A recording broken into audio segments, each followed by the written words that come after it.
FBI की तरफ से टैक्स पेयर्स के लिए एक अच्छी खबर है। एफबीआई ने अपना सिस्टम जो है वो ऑटोमेट कर दिया है।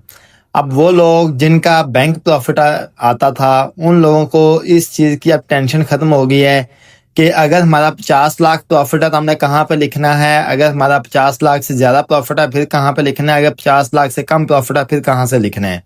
चीज़ों को एफबीआई ने ऑटोमेट कर दिया है, यानी कि जब आप डाटा एंट्री करेंगे आपको सिस्टम ऑटोमेटिकली बताएगा कि भाई आप अपना डाटा जो है गलत जो है पुट कर रहे हैं, आप अपना डाटा करेक्ट जगह पे पुट करें। जी हाँ, एफबीआई ने अपने सिस्टम को ऑटोमेट किया है। जब आप अपनी टैक्स फाइलिंग करेंगे आप अपना एफबीआई के रिकॉर्ड में जब फॉर एग्जाम्पल आपका बैंक प्रॉफिट आता है, जब आप उसकी एंट्री करेंगे तो उसकी एक तो यह है कि बाद का लोग क्या करते थे कि टैक्स के अंदर उसकी एंट्री करते थे और उसको इनकम बनाना भूल जाते थे, छोड़ देते थे। एक तो इस चीज़ को ऑटोमेट किया गया है। दूसरा ये भी आपकी झंझट खत्म हो गया है कि आपका बैंक प्रॉफिट जो है वो 50 मिलियन से यानी कि 5 मिलियन से ज़्यादा है, उसको आपने कहाँ पे इंटर करना है, 5 मिलियन से कम है और उसको आपने कहाँ पे इंटर करना है। ये भी अब जो आपका मसला है जो ये भी एफबीआई ने हल कर दिया है। अब आपको बार बार ये सोचने की या बताने की जरूरत नहीं है। तो इससे पहले कि हम वीडियो को प्रॉपर स्टार्ट करें, आपने अगर अभी तक हमारा चैनल सब्सक्राइब नहीं किया जल्दी से चैनल को सब्सक्राइब करें और बेल आइकन दबा दें ताकि जैसे अगली वीडियो अपलोड हो आप तक उसका नोटिफिकेशन पहुंचे और आप इससे इस्तेफादा हासिल कर सकें। वापस आते हैं हम अपने टॉपिक की तरफ। तो मैंने आप जैसा कि पहले बता दिया है कि बैंक की तरफ एफबीआई की तरफ से जो बैंक प्रॉफिट है उसके ऊपर एक बड़ी डेवलपमेंट है, यानी कि ये बहुत अच्छी डेवलपमेंट है, बहुत अच्छी जो चीज़ है कि आपको एक तो ये है कि अब आपको ये नहीं पता जो है ना वो मिसमैनेजमेंट आपकी नहीं होगी कि आपने अगर 50 मिलियन है आपका प्रॉफिट तो 5 मिलियन है आपका प्रॉफिट तो फिर आपने कहाँ पे ऐड करना है, अगर 5 मिलियन से ज्यादा है तो फिर कहाँ पे ऐड करना है। मैं एक मिसाल के साथ आपको समझाता हूँ। यहाँ पे मेरे पास है जी फाइनल एंड फिक्स टैक्स।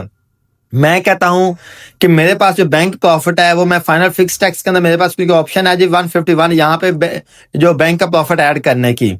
मैं यहाँ पे बैंक का प्रॉफिट ऐड करता हूँ। मैं ना यहाँ पे अपना जो है बैंक अकाउंट नंबर लिख देता हूँ, एक कोई भी लिख देता हूँ और नीचे मैं अपने बैंक का नाम लिख देता हूँ।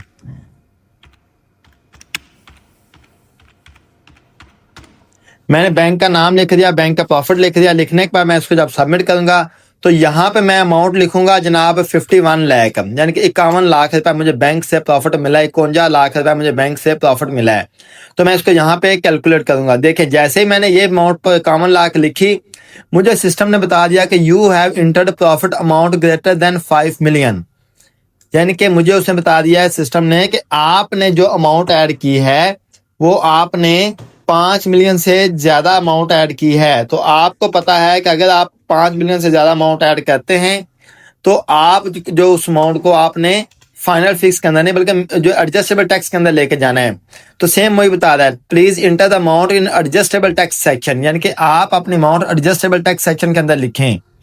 ठीक है जी, हम ये कर लेते हैं। हम क्या करेंगे, हम यहाँ पे इसको एक तो ये चीज ऑटोमेट होगी, हमने यहाँ पे इसको रिमूव कर दिया। लो जी हमें पता चल गया कि अब हमें ये नहीं सोचना पड़ेगा हमें ये अमाउंट कहाँ पे लिखें, फाइनल में लिखें या एडजस्टेबल में लिखें।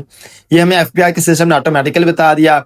सेकंड चीज क्या है, मैं जब यहाँ पे जाता हूँ एडजस्टेबल टैक्स में, मैं यहाँ पे जाके एक अमाउंट लिखता हूँ सेम बैंक प्रॉफिट की, यानी कि मैं कहता हूँ कि मुझे बैंक से प्रॉफिट मिला है, ठीक है, और वो मैं यहाँ पे ऐड करता हूँ। ठीक है, और मैं यहाँ पे ये चीज अमाउंट ऐड कर देता हूँ। यहाँ पे फायदे में कोई भी बैंक का नाम है वो लिख दिया, इसको सबमिट किया और यहाँ पे मैं लिखता हूँ जी 5,50,000 बैंक का प्रॉफिट है। ठीक है, और इसको मैं साइड पे क्लिक कर देता हूँ, यहाँ पे कैलकुलेट करता हूँ तो मुझे सिस्टम बताएगा आपकी अमाउंट जो है लेस देन 5 मिलियन है, आप इसको फाइनल एंड फिक्स के अंदर जो है वो जाके ऐड करें। एक तब्दीली तो हमारे पास ये आ गई कि ये बहुत एक अच्छा कदम होगा एफबीआई का। एफबीआई ने हमें ऑटो बता दिया कि आपने अगर 5 मिलियन से ज्यादा अमाउंट है कहाँ पे लिखनी है, अगर 5 मिलियन से कम है तो आपने कहाँ पे लिखनी है।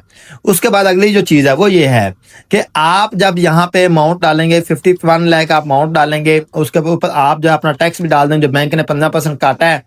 अब चूंकि 5 मिलियन से ज्यादा अमाउंट है तो हम यहाँ पे डाल रहे हैं एडजस्टेबल टैक्स के अंदर डाल रहे हैं। तो अब यहाँ पे अमाउंट जो डालने के बाद लोग भूल जाते थे कि उसको आपने अपनी इनकम भी बनाना है।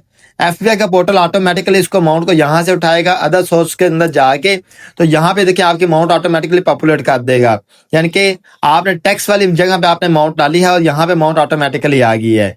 ठीक है, फिर इसी तरह अगर आप फाइनल फिक्स के अंदर अमाउंट डालते हैं तो एफबीआई का जो पोर्टल है उस अमाउंट को ऑटोमेटिकली वहां से उठाएगा फाइनल एंड फिक्स से और उसकी अदर इनकम बनाएगा और अदर इनकम में भी जाके तो उसको फाइनल एंड फिक्स टैक्स के अंदर बनाएगा ताकि उसके बाद जो दोबारा से जो टैक्स का रेट है वो अप्लाई ना हो।